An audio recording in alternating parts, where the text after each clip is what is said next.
একটু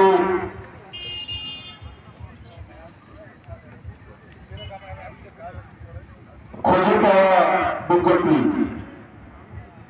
হারানো না, আমাকে হারিয়ে যাওয়া ছেলেকে খুঁজে পেয়েছি।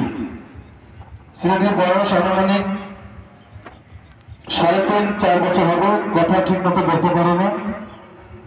বলতেছে বাবার নাম মুন্নবী, বলতেছে বাড়ি হারা গেছে। আমাদের সকলের মাথায় যেমন জাগো ভাই তিস্তা বাসায় গ্যাস প্রবলেম আছে, এই বাচ্চাটি ফুটফুটে সুন্দর একটি ছেলে